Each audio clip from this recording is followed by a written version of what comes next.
ರಾಜಕಾರಣದಲ್ಲಿ ಮತ್ತೊಮ್ಮೆ ಆಡಳಿತ ಮತ್ತು ಪ್ರತಿಪಕ್ಷಗಳ ನಡುವಿನ ಸಂಘರ್ಷ ಈಗ ತೀವ್ರಗೊಂಡಿದೆ. ಬಿಜೆಪಿ ಶಾಸಕ ಬಿಪಿ ಹರೀಶ್ ಮೇಲೆ ಕಾಂಗ್ರೆಸ್ ಕಾರ್ಯಕರ್ತರು ಮೊಟ್ಟೆ ಎಸೆದಿರುವಂತಹ ಪ್ರಕರಣ ಕೂಡ ರಾಜ್ಯ ರಾಜಕಾರಣದಲ್ಲಿ ಈಗ ಭಾರಿ ಕೋಲಾಹಲವನ್ನು ಸೃಷ್ಟಿಸಿದೆ.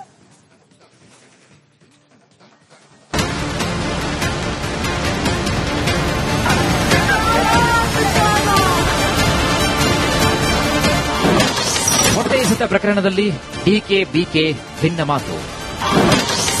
ಸ್ಥಾನಕ್ಕೆ ಅನುಗುಣವಾಗಿ ಸಮರ್ಥನೆ ಹೇಳಿಕೆ. ನೀಟ್ ಪ್ರಶ್ನೆ ಪತ್ರಿಕೆ ಸೋರಿಕೆ ವಿದ್ಯಾರ್ಥಿಗಳ ಮೇಲಿನ ಲಾಠಿ ಚಾರ್ಜ್ ಖಂಡಿಸಿ ಪ್ರಧಾನಮಂತ್ರಿ ನರೇಂದ್ರ ಮೋದಿ ವಿರುದ್ಧ ಲೋಕಸಭೆ ವಿಪಕ್ಷ ನಾಯಕ ರಾಹುಲ್ ಗಾಂಧಿ ನೇತೃತ್ವದಲ್ಲಿ ಕಾಂಗ್ರೆಸ್ ಪ್ರತಿಭಟನೆ ನಡೆಸ್ತಾ ಇದೆ. ಮೊನ್ನೆ ರಾಹುಲ್ ಗಾಂಧಿ ಬಂಧನವನ್ನ ಖಂಡಿಸಿ ಕಾಂಗ್ರೆಸ್ ಕಾರ್ಯಕರ್ತರು ಬಿಜೆಪಿ ಕಚೇರಿಗೆ ಮುತ್ತಿಗೆ ಹಾಕಿದರು. ಇತ್ತ ಪಿಎಂ ನಿವಾಸದ ಮುಂದೆ ಧರಣಿ ಮಾಡಿದ ಕಾಂಗ್ರೆಸ್ ನಡೆಯನ್ನು ಖಂಡಿಸಿ ರಾಜ್ಯ ಬಿಜೆಪಿ ನಾಯಕರು ಕಾಂಗ್ರೆಸ್ ಕಚೇರಿಗೆ ಮುತ್ತಿಗೆ ಹಾಕಲು ಹೊರಟಿದ್ರು.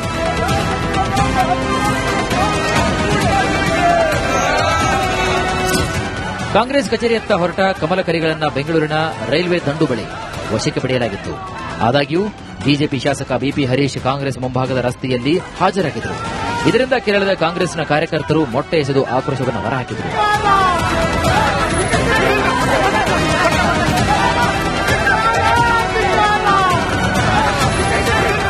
ಇನ್ನು ಯಾವಾಗ ಬಿಜೆಪಿ ಶಾಸಕರ ಮೇಲೆ ಮೊಟ್ಟೆ ಎಸೆದ್ರು ಆಗ ವಿಪಕ್ಷ ನಾಯಕ ಆರ್ ಅಶೋಕ್ ನೇತೃತ್ವದ ನಿಯೋಗ ದೂರು ದಾಖಲು ಮಾಡಿತ್ತು ನೋಡಿ.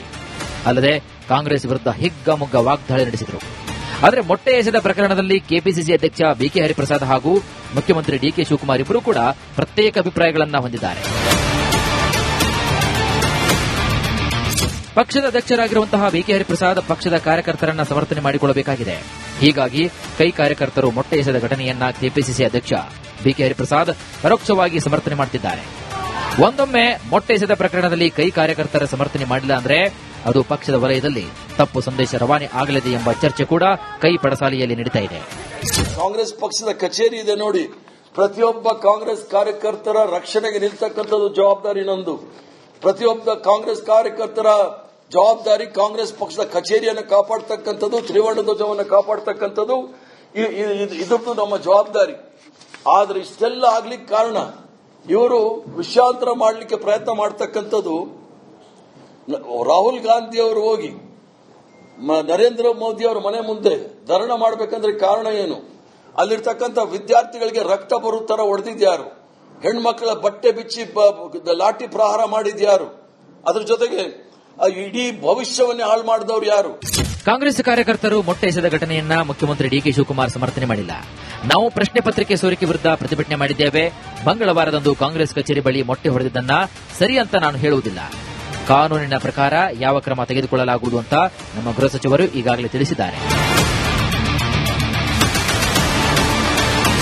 ನೋಡಿ, ಬಿಜೆಪಿಯವರು ಹಿಂದೆ ಏನೇನು ಮಾಡಿದ್ರು ಅಂತ ಅವರು ಕೂಡ ನೆನಪಿನಲ್ಲಿಟ್ಟುಕೊಳ್ಳಬೇಕು. ಲಾಠಿ, ಮಚ್ಚು, ರೈಫಲ್ಗಳು ಸಿಕ್ಕಿದ್ವು. ಪೊನ್ನಂಪೇಟೆಯ ಶಾಲೆ ಆವರಣದಲ್ಲಿ ರೈಫಲ್ ತರಬೇತಿ ನೀಡಿದ್ರು. ನಿಮ್ಮದು ಕೂಡ ಇತಿಹಾಸಗಳಿವೆ ಹೀಗಂತ ಬಿಜೆಪಿಯನ್ನ ಕುಟುಕಿದ್ರು. ನಿನ್ನೆ ಏನು ಘಟನೆ ನಡೆದಿದೆ ನಾನು ಸರಿ ಅಂತ ನಾನು ಹೇಳುವುದಿಲ್ಲ. ಬಟ್ ಬಿಜೆಪಿಯವರು ಹಿಂದೆ ಏನೇನು ನಡೆದಿತ್ತು ಅಂತ ಲೆಕ್ಕ ಇಟ್ಕೊಳ್ಬೇಕು. ಹಿಂದೆ ಎಲ್ಲೆಲ್ಲಿ ರೈಫಲ್ ಸಿಕ್ತು, ಎಲ್ಲೆಲ್ಲಿ ಲಾಠಿ, ಇದು ಕತ್ತಿ, ಲಾಂಗು, ಮಚ್ಚು ಸಿಕ್ತು, ಪೊನ್ನಂಪೇಟೆ ಶಾಲೆ ಪಕ್ಕದಲ್ಲಿ ಏನಾಯ್ತು, ಇವೆಲ್ಲ ಕೂಡ ರೈಫಲ್ಗಳು ಸಿಕ್ಕಿದ್ದು, ಇವೆಲ್ಲ ಕೂಡ ನಿಮ್ದು ಎಲ್ಲ ಹಿಸ್ಟ್ರಿಗಳೆಲ್ಲ ಇದೆ. ನಾನು ಅದೆಲ್ಲ ಕರೆಕ್ಟು ಅಂತ ಹೇಳುದಿಲ್ಲ. ಇಲ್ಲ ಅವನು ಯಾರ ಮೊಟ್ಟೆ ಹೊಡೆದವನು ಕರೆಕ್ಟು ಅಂತ ನಾನು ಹೇಳುದಿಲ್ಲ. ನಾನು ಮೊಟ್ಟೆ ಹೊಡೆದವನು ಕರೆಕ್ಟ್ ಅಂತ ನಾವು ಹೇಳುದಿಲ್ಲ. ಕಾನೂನು ರೀತಿ ಏನು ಕ್ರಮ ಕೈಗೊಳ್ಳಬೇಕು ನಮ್ಮ ಹೋಮ್ ಮಿನಿಸ್ಟರ್ ಆಗಲೇ ತಿಳಿಸಿದ್ದಾರೆ. ಯಾರೋ ಒಬ್ಬರ ಮೇಲೆ ಮಾಡುತ್ತಲೇ ಇಲ್ಲ. ಪ್ರಜಾಪ್ರಭುತ್ವದ ಹಕ್ಕಿ ಇರ್ತದೆ. ನಮ್ಮ ಆಫೀಸ್ ಬರೋದಕ್ಕೆ ನಾವೇನು ಕಾನೂನಲ್ಲಿ ಅವಕಾಶ ಇದ್ರೆ ಬೇಕಾದ್ರೆ ಬಂದು ಏನ್ ಬೇಕಾದ್ರೂ ಮಾಡಲಿ. ಇವೆಲ್ಲ ನಡೆದಿದೆ, ಇವೆಲ್ಲ ಬೇಕಾದಷ್ಟು ಪ್ರತಿಭಟನೆ ನಡೆದಿದೆ. ಇನ್ನು ಶಾಸಕ ಬಿಪಿ ಹರೀಶ್ ಮೇಲಿನ ಮೊಟ್ಟೆ ಎಸೆತ ಪ್ರಕರಣವು ಮುಂಬರುವಂತಹ ದಿನಗಳಲ್ಲಿ ಇನ್ನಷ್ಟು ರಾಜಕೀಯ ತಿರುವುಗಳನ್ನು ಪಡೆದುಕೊಳ್ಳುವ ಸಾಧ್ಯತೆ ಕೂಡ ಇದೆ. ಇಂತಹ ಸಂದರ್ಭದಲ್ಲಿ ಕಾಂಗ್ರೆಸ್ ಪಕ್ಷದ ಕಾರ್ಯಕರ್ತರ ಪರವಾಗಿ ಬಿಕೆ ಹರಿಪ್ರಸಾದ್ ಸಮರ್ಥನೆಯನ್ನ ಮಾಡಿ ಪಕ್ಷದ ಅಧ್ಯಕ್ಷರ ಜವಾಬ್ದಾರಿಯನ್ನು ನಿಭಾಯಿಸಿದ್ದಾರೆ. ಘಟನೆಯನ್ನ ಸಮರ್ಥನೆ ಮಾಡದೆ ರಾಜ್ಯ ಕಾನೂನು ಸುವ್ಯವಸ್ಥೆ ವಿಷಯದಲ್ಲಿ ಸಿಎಂ ಡಿಕೆ ಶಿವಕುಮಾರ್ ತಮ್ಮ ಜವಾಬ್ದಾರಿಯನ್ನು ನಿಭಾಯಿಸಿದ್ದಾರೆ.